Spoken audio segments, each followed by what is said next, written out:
Hi future doctors, welcome to my channel. तो आज मैं आपको कराने जा रही हूँ परमानेंट मैक्सिलरी कैनाइन। बेटा basically there are 4 permanent canines are there, 2 in each dental arch, मतलब मैंडिबुलर में भी 2 होंगे और मैक्सिलरी में भी 2 होंगे। And only 1 member of its class, इसके क्लास का एक ही मेंबर होगा। अब नेम कैनाइन जो होता है वो हमारा कहाँ से आ रहा है, एक लेटिन वर्ड कैनिस से आ रहा है। अब आपको पता है ना, कैनिस डॉग्स में होता है। नोमेनक्लेचर हम लोग पढ़ते थे ना 12th क्लास में, 11th में, तो वही बेसिकली नोमेनक्लेचर है। सो कैनाइन का नेम डिराइव हो रहा है लेटिन वर्ड कैनिस से for dog, as these teeth are very prominent members of dentition of these animals. ये टीथ जो होंगे बहुत प्रोमिनेंट मेंबर होंगे ऑफ डेंटिशन ऑफ इन एनिमल्स के। In human dentition canines have longer and stronger roots than teeth. Teeth से ज़्यादा जो हमारे पास कैनाइन हो जाएंगे वो लॉन्गर रूट के और लॉन्गर स्ट्रॉन्ग रूट्स के होंगे। अदर नेम्स ऑफ कैनाइंस क्या हो गए, कस्पिड बोल लो, कॉर्नर टीथ बोल लो, और क्या बोल लो बेटा, कॉर्नर स्टोन बोल लो डेंटल आर्च का। सो देयर आर बेसिकली क्या हो जाएंगे, ईच डेंटल आर्च के अंदर 2 कैनाइन होंगे मैक्सिलरी। ठीक है। नेम कैनाइन का लेटिन वर्ड कैनिस से हो रहा है, डॉग से आ रहा है। वेरी प्रोमिनेंट होगा member of dentition of these ridges, teeth बहुत प्रोमिनेंट होंगे। ह्यूमन डेंटिशन के पास क्या होगी, लार्जर और स्ट्रॉन्गेस्ट रूट्स होंगी as compare to the teeth. Other जो होंगे नेम्स वो कौन से होंगे, कैनाइन कस्पिड हो गए, अदर कैनाइन कॉर्नर टीथ हो गया, कॉर्नर स्टोन हो गया इसका नाम। अब फंक्शन क्या है, canines assist the prominent incisors and the premolar in mastication. Canine के पास प्रोमिनेंट क्या होंगे, इंसाइजर और प्रीमोलर होंगे इन मैस्टिकेशन। ठीक है। They are mainly used for tearing the food, helps in seizing, slicing and chewing food. ठीक है। और सपोर्ट करेगा to the lip and facial muscles को सपोर्ट करेगा। ठीक है। वेरी इंपॉर्टेंट किस में है, in maintaining natural facial expression बनाने के लिए बहुत ज़्यादा इम्पोर्टेंट है। पहली बात तो बेटा अब देखो, मैंने क्या बोला, ये एग्जिस्ट करता है मोलर और प्री मोलर को एग्जिस्ट करता है। ठीक है। मोलर और प्री मोलर को बेटा ये एग्जिस्ट करेगा, मोलर और प्री मोलर को प्री मोलर और किसको एग्जिस्ट करेगा, इंसाइजर को। क्योंकि हमारे पास देखो, ये प्री मोलर ये होता है हमारे पास सेंट्रल इंसाइजर, ये भी सेंट्रल इंसाइजर, ये भी सेंट्रल इंसाइजर, ये लेटर इंसाइजर, ये भी लेटर इंसाइजर। यहाँ पे आ जाएंगे 2 कैनाइंस, यहाँ पे प्री मोलर आने शुरू होते हैं, तो ये प्री मोलर और कैनाइंस इंसाइजर को दोनों को ही क्या करेगा, एग्जिस्ट करेगा। उसके बाद इसका क्या होता है फंक्शन, ये लिप और नेचुरल फेशियल एक्सप्रेशन को, पहली बात तो लिप को सपोर्ट करेगा, फेशियल मसल्स को सपोर्ट करेगा, नेचुरल फेशियल एक्सप्रेशन लाएगा। मेनली उसको का फूड को चीयर कर वो च्यूइंग, स्क्वीजिंग और स्लाइसिंग करने के लिए, टीयर करने के लिए फूड को। क्रोनोलॉजी क्या है, फर्स्ट एविडेंस कैल्सिफिकेशन का कब आता है, 4 से 5 मंथ्स में। 4 से 5 मंथ्स में क्या आ जाएगा, कैल्सिफिकेशन का फर्स्ट एविडेंस। तो क्रोनोलॉजी आपको हर टीथ की करनी पड़ेगी डेली, ताकि आप बेटा रिवीजन तो देखो सारी ही करनी पड़ेगी। अगर रिवीजन नहीं करते तो पेपर में सच में प्रॉब्लम आएगी, इसलिए रिवीजन कर लेना, क्योंकि कुछ वहाँ याद नहीं रहेगा। बट क्रोनोलॉजी अच्छे से रट के जाना, रट के 4 से 5 मंथ्स में हमारे पास क्या हो जाएगी, फर्स्ट एविडेंस आ जाएगा कैल्सिफिकेशन का। 6 से 7 साल में इनेमल का कंप्लीशन होगा, 11 साल में टूथ का इरप्शन हो जाएगा, और 13 से 15 साल में हमारे पास रूट की कंप्लीशन हो जाएगी। ठीक है। तो 4 से 5 साल में हमारे पास, 4 से 5 मंथ में क्या हो जाएगा, हमारे पास फर्स्ट एविडेंस कैल्सिफिकेशन का आ जाएगा। 6 से 7 साल में तो इनेमल कंप्लीशन हो जाएगा, इरप्शन हो जाएगा हमारे पास 11 से 12 साल में, और 13 से 15 साल में हमारे पास हो जाएगा रूट कंप्लीशन। नाउ मेजरमेंट की बात करें, सर्वाइकल इंसाइजर लेंथ कितनी होती है बेटा, रूट क्राउन की सर्वाइकल इंसाइजर लेंथ 10 mm होगी, 17 mm हमारे पास लेंथ होगी रूट की। मीजो डिस्टेंस डायमीटर वैसे क्राउन का 7.5 mm है, लेकिन 5.5 mm हमारे पास बन जाएगा सर्विक्स पे। और लेबियल लिंगुअल डायमेंशन वैसे क्राउन की हमारे पास 8 mm है, लेकिन 7 mm हो जाएगी सर्विक्स पे। कर्वेचर जो होता है वो हमारे पास सर्वाइकल लेंथ का मेजरली 2.5 mm है, लेकिन 1.5 हमारे पास डिस्टली हो जाएगा। यही चीज़ है। ठीक है। पहली बात तो फर्स्ट एविडेंस कैल्सिफिकेशन का डाटा अच्छे से कर लो। फर्स्ट एविडेंस जो होता है कैल्सिफिकेशन का वो हमारे पास कब आता है, 4 से 5 मिनट में, नॉर्मल कंप्लीशन 6 से 7 साल में, इरप्शन जो होता है वो 11 से 12 साल में, और 13 से 15 साल में root completion. Cervico incisor length जो होगी वो हमारी क्राउन की हो जाएगी कितनी, 10 mm सर्वाइको इंसाइजर लेंथ हो जाएगी क्राउन की 10 mm। रूट की लेंथ कितनी हो जाएगी, रूट की लेंथ 17 mm हो जाएगी। मीजो डिस्टल डायमीटर वैसे हमारे पास कितना हो जाएगा, और क्राउन पे कितना होगा, वैसे 7.5 mm है, क्राउन पे 5.5 mm है।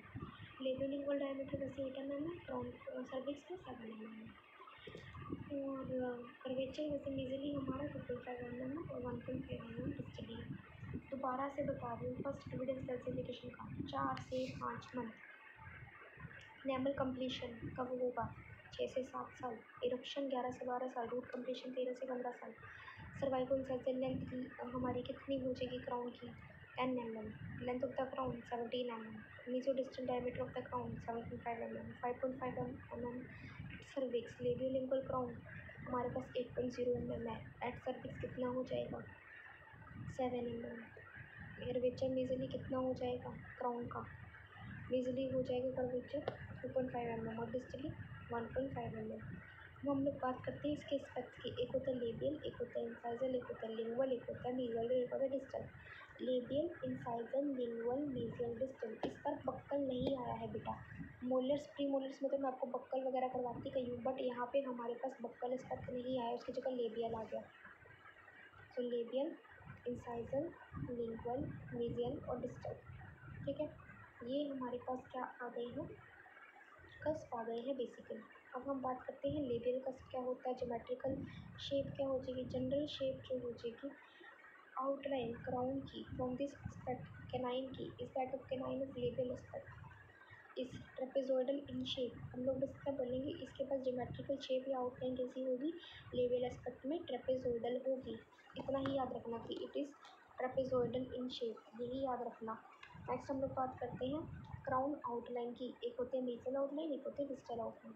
सो इट इज स्लाइटली कन्वेक्स हो जाएगा मीजल से, कन्वेक्सिटी मैक्सिमम होगी of the mesial outline, mesial contact area की convexity at the junction of the mesial and middle third of the crown में क्या हो जाएगा, ये मिलेगा at the junction of the mesial and mesial third. Maximum complexity हो जाएगी mesial outline की, mesial contact area, distal outline की मोर कन्वेक्स होगा, मैक्सिमम कन्वेक्सिटी हो जाएगी डिस्टल कॉन्टैक्ट एरिया की is at the centre of the middle third of the crown, या mid of the middle third पे।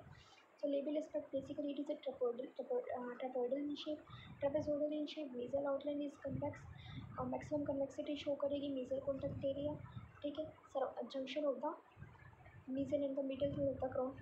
डिस्टल वाले में हमारे पास क्या आ जाएगा, mid of the middle third of the crown या फिर centre of the middle third of the crown के अंदर मैक्सिमम कन्वेक्सिटी हमें मिल जाएगी, मोर कन्वेक्स हो जाएगा, distal contact area is seen, ठीक है। अब हम लोग बात करते हैं किसकी, इंसाइजल आउटलाइन यहाँ से formed by the two slopes extending downward from mesial and distal contact areas. अब जो मैंने यहाँ पे कॉन्टैक्ट एरियाज की बात करी थी ना, मेजियल और डिस्टल कॉन्टैक्ट एरिया, वहाँ से दो स्लोप्स हमारे एक्सटेंड कर जाएंगे डाउनवर्ड, ताकि वो कस्प को मीट कर सके, कस्प की टिप एट मिडलाइन मीट कर सके।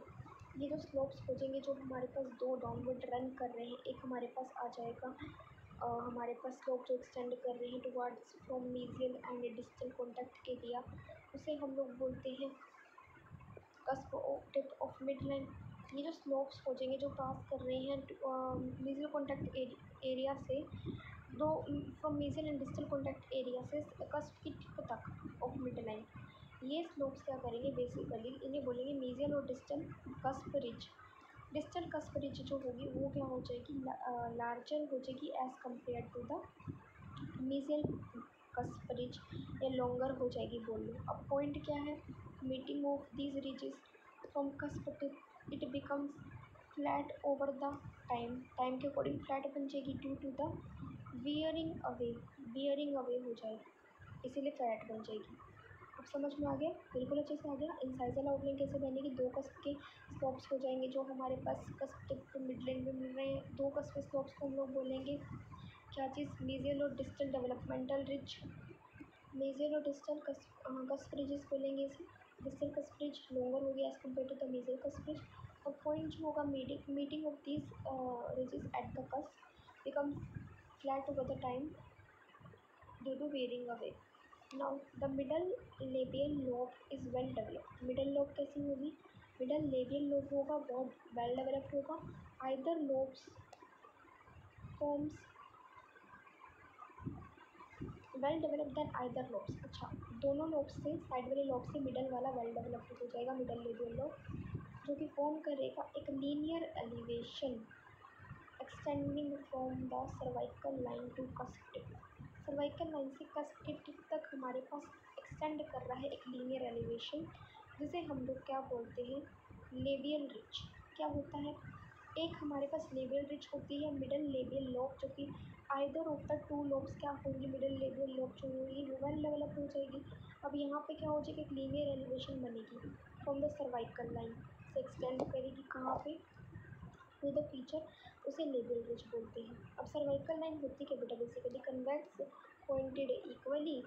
Root apex shows distal curvature. Root का एपेक्स जो होता है वो हमारे पास डिस्टल कर्वेचर शो कर रहा है, और वैसे ही अपाइकली कैसा होगा? कन्वेक्स होगा और पॉइंटेड होगा।